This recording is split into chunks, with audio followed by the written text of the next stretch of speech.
Hey, welcome on in, guys. Tobin here with you, and thanks for checking out the channel. Hope you're doing fantastic as Miami Dolphins. We are on Dolphins Game Day Eve, or maybe you're watching this before Game Day gets going. Got Game Day Uncensored if you guys are watching this on Saturday, 9 a.m. Myself and Solana will get you ready for all the action. You guys can watch that over at the WQM YouTube page. 4 hours of pregame coverage. Adam Beasley will stop by. Omar Kelly will stop by. We will get you ready for Dolphins and Jags. But a little news made today in the world of the Miami Dolphins. They are elevating Robby Chosen to the active game day roster. He is up from the practice squad. I suppose they, got to make the official game day roster, but he is now eligible to play if they go in that direction. If you guys, the only person ruled out for tomorrow is Malik Washington, dealing with his quadricep injury. So the Dolphins are down to four healthy receivers. They got Tyreek, Jalen, the new guy, Grant DeBose, and Braxton Berrios. So should something happen, to one of the speedsters, I'm sure you want Robby Chosen out there. We can, remember he had the one Bomsky touchdown last year. He was with, San Francisco for most of training camp. But he was released and then, wanted to, I'm sure, come back to his local squad. And so there you go. He is going to be back. You hope, after seeing some of the footage this week of Odell Beckham, much better on the workout scale than what we've seen on some other stuff that's gotten out.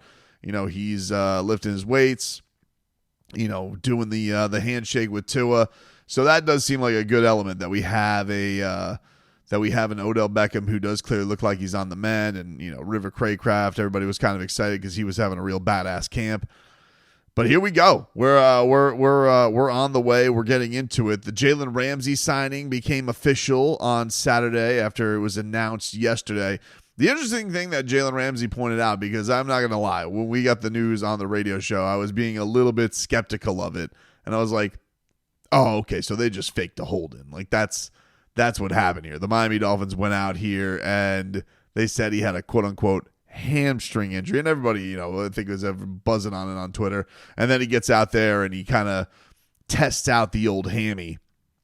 And, right now they're in a situation with the Dolphins. It's a little touch and go because they have some situations of a guy like Jalen Ramsey who told the media yesterday he does not know how to really deal with this type of injury because he's never had a hamstring injury before, and that he's not a guy that's very good about holding back or taking it easy in practice. So they basically took him out of practice to have this going. This was not some elaborate ruse to have him, get his contract talks done, but he had said that the contract was done earlier in the week, but that he didn't want it to be announced that he wasn't out at practice. So I apologize if that is the case, if this was not an elaborate ruse to protect him in the midst of a hold-in, that this was that he truly was going to be out there. But now the question becomes, do they have him for this situation, or are they going to have to go to a situation where Ethan Bonner's playing, where Storm Duck is playing,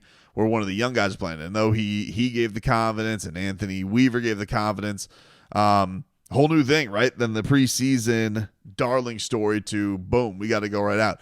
And the Dolphins really did get, a tough draw with this 2 games in 5 days to start the season. Really does stink. It's one thing to get the first game to be a Thursday, and then you get the rest off to a regular game. To have that quick turnaround right away, where you have people dealing with some nagging injuries. You have one guy in Jalen Phillips who you're really excited to have out there, but he's on a snap count. It's if there was a team that who couldn't really use this inconvenience early on, it would be the Dolphins, because I think we all are anticipating, the team does need to still get off to a fast start. And in a lot of ways, I think the Dolphins, to have their best success, need to have a really, really good record. And these are 2 games that they can win, but aren't exactly layups. They're not just expected to roll out there and make the wins happen, though. Mike McDaniel has been very good at home in his career and been very good in September in his career at home. So they do have those things going for them, even though they have to deal with a shortened wide receiver core, a shortened DB core, and an edge core that has, a guy who everybody thinks the world of in Jalen Phillips, but don't really know how many snaps he can give you. Then some rookies, and then some guys coming back and making their return. So a lot of things of mystery. That being said, you do have your lead ponies out there with Tua, Tyreek, Jalen Waddle, Raheem Mostert, Devon Achane. You have the vast majority of your offense in a game against Jacksonville, who seems to be a pretty solid squad. No one's going to want to hear it, and so this is one of those where you're going to have to find some way to overcome these shortcomings, because the way I think the fans are going to look at this, it's probably only going to get worse as the year goes on. When the real hitting happens and the real injuries happen, look at what happened with damn Jordan Love last night in Brazil. Like, boom, freak injury at the end, dude gets rolled up on, and then all of a sudden now he's maybe out 3 to 6 weeks. Maybe he'll come back sooner, who knows, but they're going to lose their quarterback for multiple games. And so you look at a situation where you have a Jalen Ramsey who's touch and go, a Jalen Phillips who's on a snap count, no rookie receiver, and you're going to get some reinforcements back in 4 weeks. This is probably about as good as health is going to get. So no one's going to want to hear any health stories when it comes to what the injuries are going to present them. So we head into this game. I got 2 bets in for my favorite anytime touchdowns. All right. My guy with no River Craycraft, I needed to find a new target, and the juiciest name that was on the Hard Rock app. Now, I got this in on Tuesday. I don't even know if he's going to be in the active roster, but I'm hoping that he is. And that is Julian Hill. And Julian Hill got my anytime touchdown to be the first guy to catch a tight end touchdown for the Dolphins in over a year. Anytime. I got him at plus 1750. Somebody got, maybe just my one bet has gotten in on this action, and I advise you, do I have to put a gambling disclaimer? You guys know how to be responsible. Anyway, the only legal app that there is in Florida is the one that I'm using. And I went out there and I bet Julian Hill anytime touchdown plus 1750. That is my out. And it has gone down in what I've checked. It has gone down to plus 1500. So people are getting in on this Julian Hill a little bit. They're getting in on it.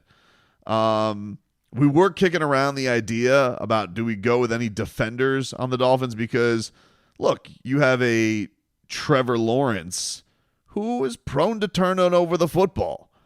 And you look at some of the player props that are out there. Touchdowns are my favorite. If you want to go on this particular app, the only legal one in Florida that you can use, and that's where I'm at. So for anybody who's out of state, I apologize. All receiving yards, you can get 3-1 on Jalen Waddle to go for plus 300. And I tell this to people all the time. When I gamble, I like to bet long shots. If it's not over 5-1, I'm really like, bores me, and that's that's just how I am. So I like to put together crazy parlays. I like to bet real long shot things to happen. That's how I have fun. But when you bet something, you bet a favorite. Like if you're like, who's a real loser when it comes to sports gambling? Well, literally he is a loser because he loses all the time. Drake, I host an MMA show in the springtime when it's not football season. I host an MMA gambling show.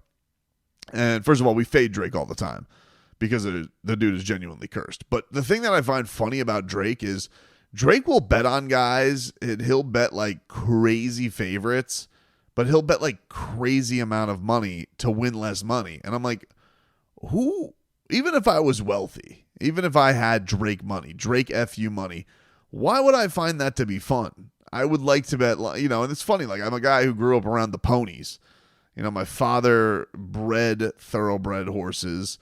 I spent a lot of my childhood at an OTB in New York that smelled like cigarettes and sadness, and he'd let me go to the vending machine through races. But I always just found funny, like, when you can put a horse together, like you can put a trifecta together, an exacta together, that's kind of cool. But if you bet the favorite to win, what's the fun in that? And so I always found interesting, one of the things my dad did when he would show me a racing form, and he'd be like, all right, this is how this horse is getting slept on, and this is how he would try and gamble, and he would try and figure it together. So from my standpoint, I was just looking at him like, look, he's got the longest odds on the team, Julian Hill.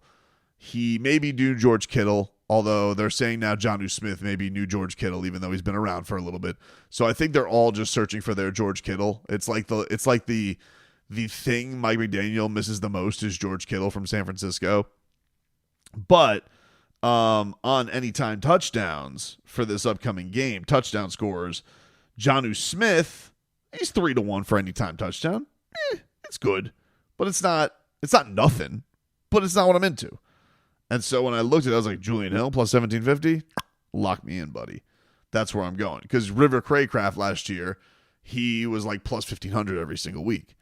And the only week that I didn't bet was, of course, the week that he scored. So maybe I'm the mush. I don't know. But that's what I got in on this game for anytime touchdowns. I will look at some other props. Rushing-wise, rushing yards. Mostert's plus 1,000 to break 100. That's kind of tasty. He's 5-1 to go over 80. And then Achane is... This is crazy. Achane is plus 650 to get over 100 yards rushing. So if you think the Dolphins are going to run the holy hell out of the football, Mostert's kind of speaking to me. I don't know. These are some good ones. And then for over 50 receiving yards, you got Raheem Mostert plus 600, Braxton Berrios plus 600, Achane plus 500, Jonnu Smith plus 375, and Waddle and Tyreek. Waddle is minus 250, and Tyreek. It is funny how big the discrepancy is here between Tyreek Hill and Jalen Waddle. What if the Dolphins completely go the other way, and they're just like, this is a Waddle game right off the bat, baby. So I'm excited, though, baby. Who is not ready? You've seen these other two teams play. We got crazy. You had the exciting ending to Thursday Night Football. You had crazy grass and big-time scoring in Friday Night Football. Oh, it's here, baby. I cannot wait.